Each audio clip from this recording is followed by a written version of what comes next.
Hello again, it's Noob, and this is a very handsome Yale K640 open shackle padlock, and I believe this is a fully hardened steel body, hardened steel shackle, and very good protection against sort of drilling out the screws on the underside. Nice big anti-drill plate. It's a heck of a lock, I have to say.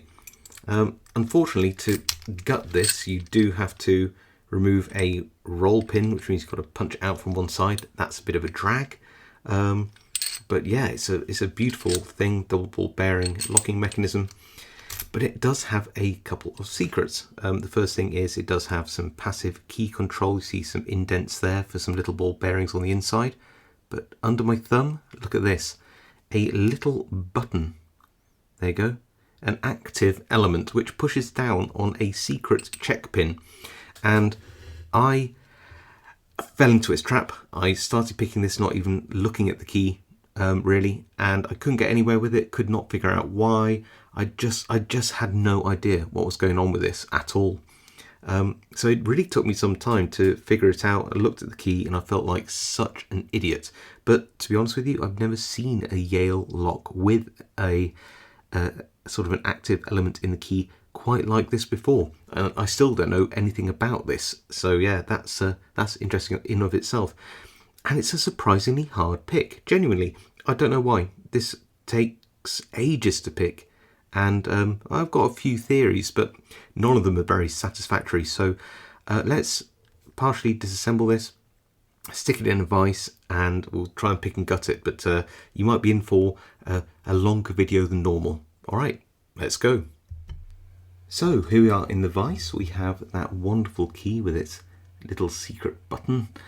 Nice bitting with its high pin 6 and low pin 5, medium to high 4, 3 and 2, and then a low-ish 1. Cut works absolutely beautifully, as you might expect, and I have partially disassembled this lock because you have to knock out this roll pin to take the shackle off and gut it, which is a bit of a pain, but that's what we have to deal with. 1mm top of the keyway tensioner, making sure that I don't bite into pin number 1. I have 18,000th medium and deep hooks here, and we're going to start out with the medium hook in position pin 6 of binding, anything on 5, little click, 4 little click, 3 little click, 2 maybe something, nothing on 1. Now I'm going to go down to the bottom and try and pick that little pin, little click, and that feels good.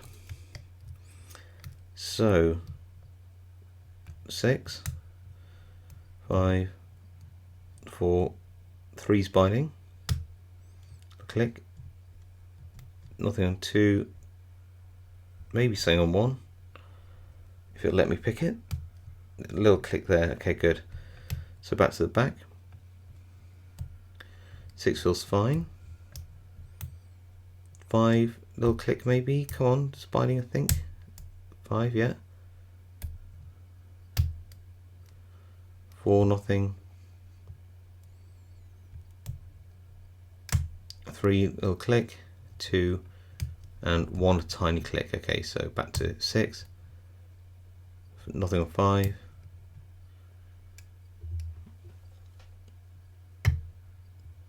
4,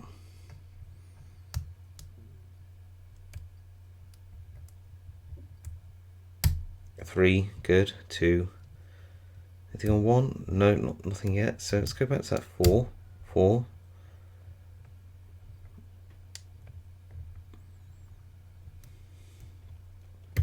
3, 4, 5, 6. Okay, so checking 1, 2,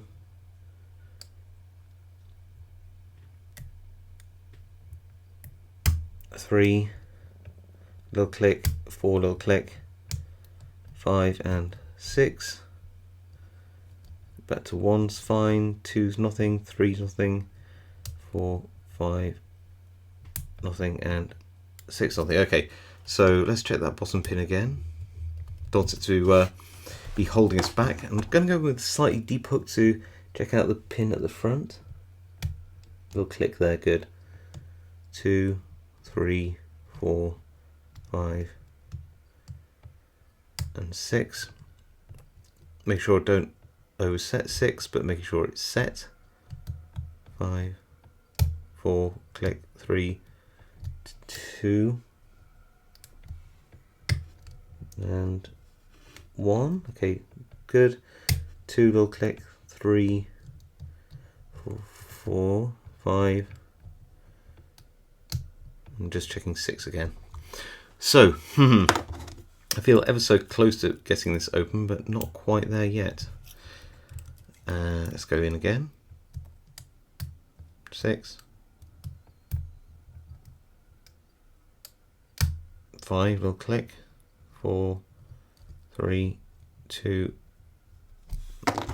pin 1, come on. Really awkward pin 1. Yeah, 1, 2, 3, 4, 5. Just checking pin 6. Okay, back in with that medium hook again. 6, nothing. 5, nothing. 4, nothing. 3, little click. 2, little click. 1. Okay, back to 6.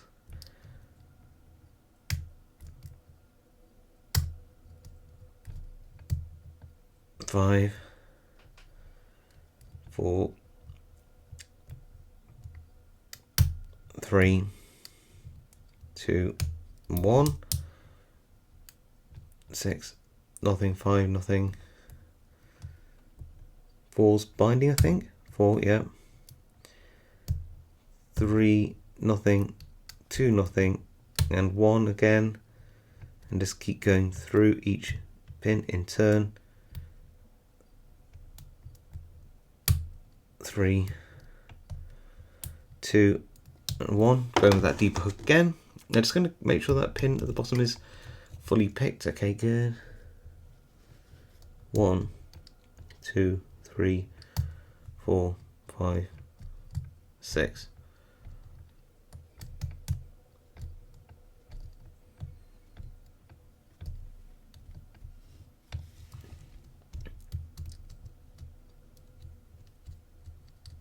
I mean, it all feels nicely picked in here, so I'm not entirely sure what's wrong. I hope I haven't gone into a overset anything. So just making sure that pin is fully pushed down, not going to be in our way. 2, 1, 2, 3, 4.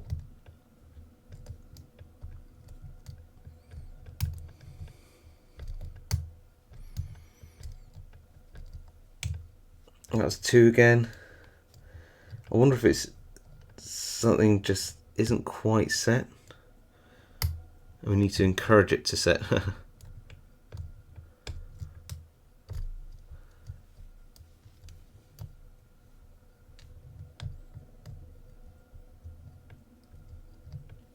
2, 3, 4, 5, 6. Still not there yet. Check that bottom pin.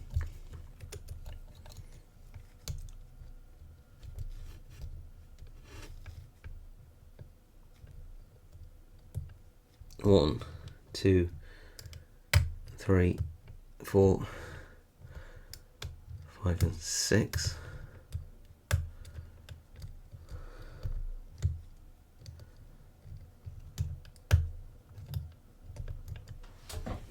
I did feel something just go then.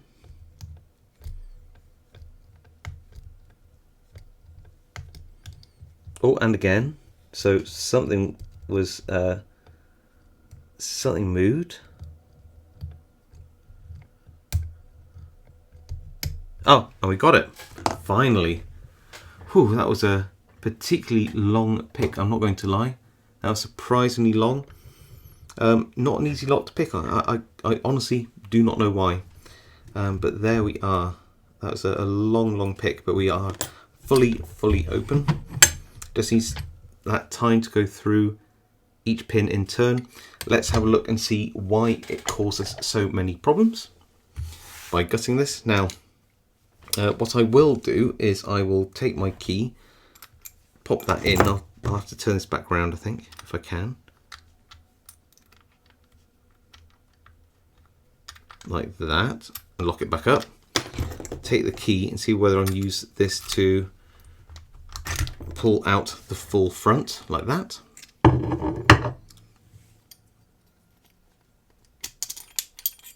There we go. And then we'll try and gut this. So,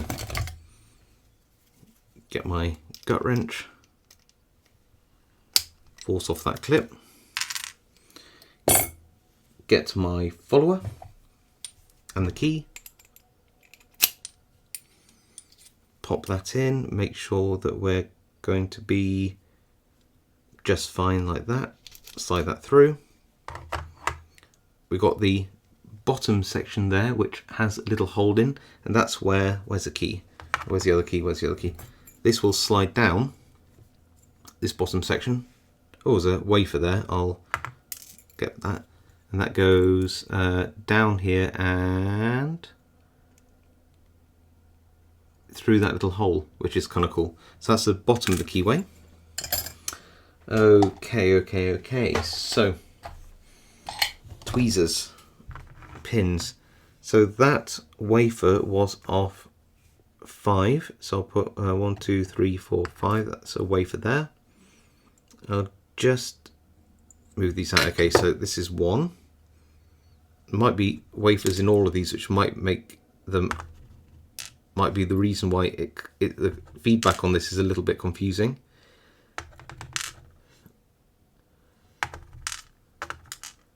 There we go. So we do have some master wafers, which in theory should make this an easier pick, but in practice just seems to make the feedback very confusing. That's the back, this is the front, this is pin 1. Yeah, it's got these very small little spools which feel like serrated pins. Yep, typical. Oh, and a little master wafer there. So that's why it feels so sort of gritty and like a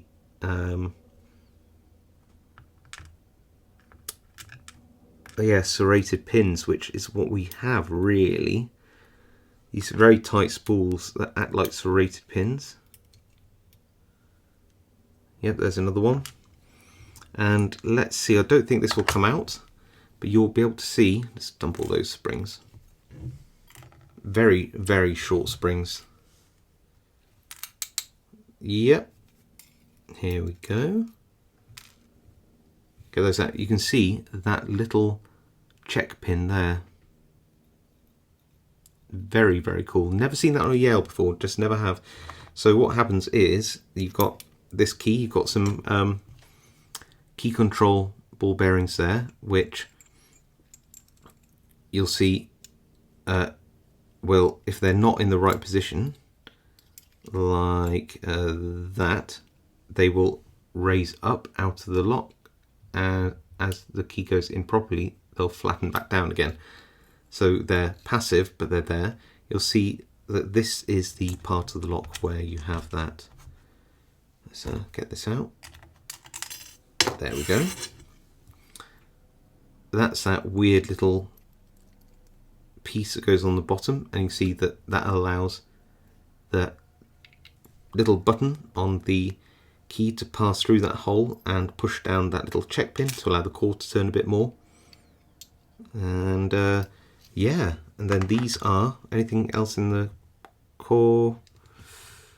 Nothing I can tell, nothing in the Bible, sorry.